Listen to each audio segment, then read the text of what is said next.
So, the long-term and short-term debt cycle. Quick overview about this topic. What is it?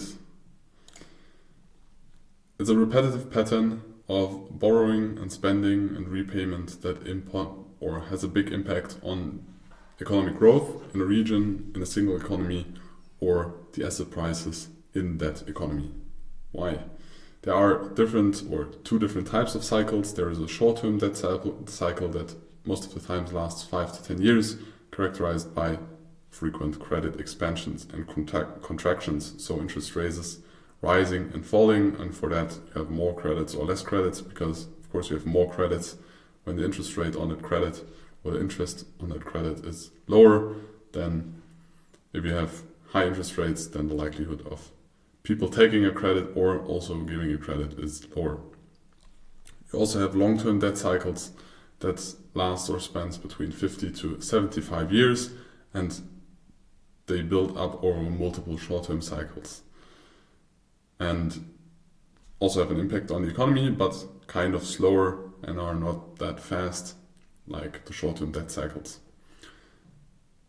The key difference is that the short-term debt cycles most of the times are managed by politics or central banks, or the politics of central banks, the monetary decisions of central banks, and the long-term cycles often require a deeper economic intervention. So when you have real big structural problems in a country, it is not as easy as just raising or reducing the interest rates and having an impact on the economic growth. If you have very structural problems in an economy because of the society, maybe because of war that has been there, or just the sector where your economy relied on, but the sector was now removed, or there's not as much need there, or another country took over the sector because it did better than you, or another economy, then you need to restructure more of this.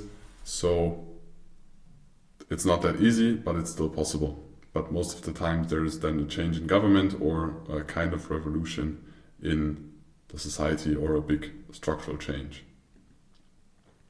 So the short-term debt cycle, as I said, typically 5 to 10 years, and there are different cycles or phases. So you have an expansion where low interest rates leads to increased borrowing. As I already said, when the interest rates are low, banks are more likely to create credits, and consumers or companies or businessmen are more likely to take loans and take credits because the risk or the cost of taking credit is way lower.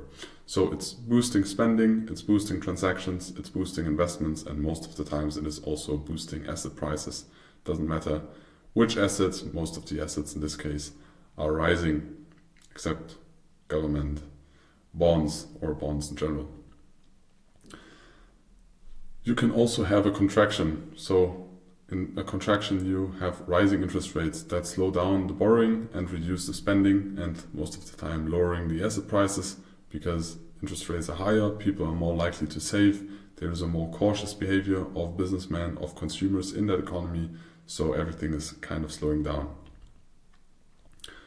The impact on the market is that you have phases where there is more boom, there is more economic growth, and you can anticipate them through buying stocks or through buying real estate, for example, or through buying commodities.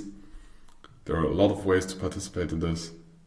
And on the other way, that you can also participate on this with the short side or on the short side when there's a contraction and the interest rates are rising and the economical growth is rising or even slowing down or reducing, but this is kind of rare. So usually the business adapts to the central bank or interest rates of the central banks, because that has an impact on the likelihood of credits getting created. So either there's more money in the economy and there's a bigger likelihood of businessmen or customers taking risks and spending, or the other way around, where they are more defensive. So this is the short-term debt cycle. We have seen a lot of impact on this with central bank decisions in the past 2 to 3 years. With the beginning of COVID, before that we had a very long time where the interest rates have been kind of low. So there is also not just the short term, there's also the long term debt cycle, which is typically 50 to 75 years. And it also has different phases. There's a build-up phase where repeated short-term borrowing phases, so you have like the short-term cycles, but generally they go up and down because you have faster growth and a little bit slower growth. Maybe at some point you have a kind of not growth, your economy is shrinking, but you have like the small cycles, but in generally or in average they are going up, and this kind of builds the big cycle. So multiple of the small cycles have an impact or create the big cycles. So, but at some point or in general, governments or economies accumulate very high debt levels. You see this in the US, you see this in Europe, you see it in Greece, you see in most of the countries. I think all of the countries worldwide are in debt or in net debt. So money, they have credits and they spend money they do not really own at this point. So at some point, the flexibility of rising interest rates very high is not there anymore, because then the interest payments of the people that have very high debt, or governments that have high debt, or companies that have high debt, the impact is very big. So you see it, for example, in the housing market, where there are a lot of credits. When the interest rates rise, a lot of the companies in the housing markets have or get into trouble, and housing prices kind of decline because the investments go back. A lot of credits cannot be paid anymore, and so there are more houses sold. But to summarize it, there's a small credit cycle that impacts the big debt cycle. Then you also have deleveraging. So when you have a lot of debt, this slows down the economy, and at some point you cannot, or it is nearly impossible to lower the interest rates to a negative state. So this very often at some point then is requiring a structural economic change, like debt is just deleted, but you have multiple parties in this, so kind of unlikely, but sometimes happens, that is deleted, or you have different fiscal policy shifts or revolutions, change of governments, revolutions in a society, or general change of an economy. And as an example, the long-term cycles shape macroeconomic trends, affecting everything from asset classes, like they really affect all the asset classes. There is no asset class that is not affected by this, and traders must consider this for their strategic planning. An example in 2008.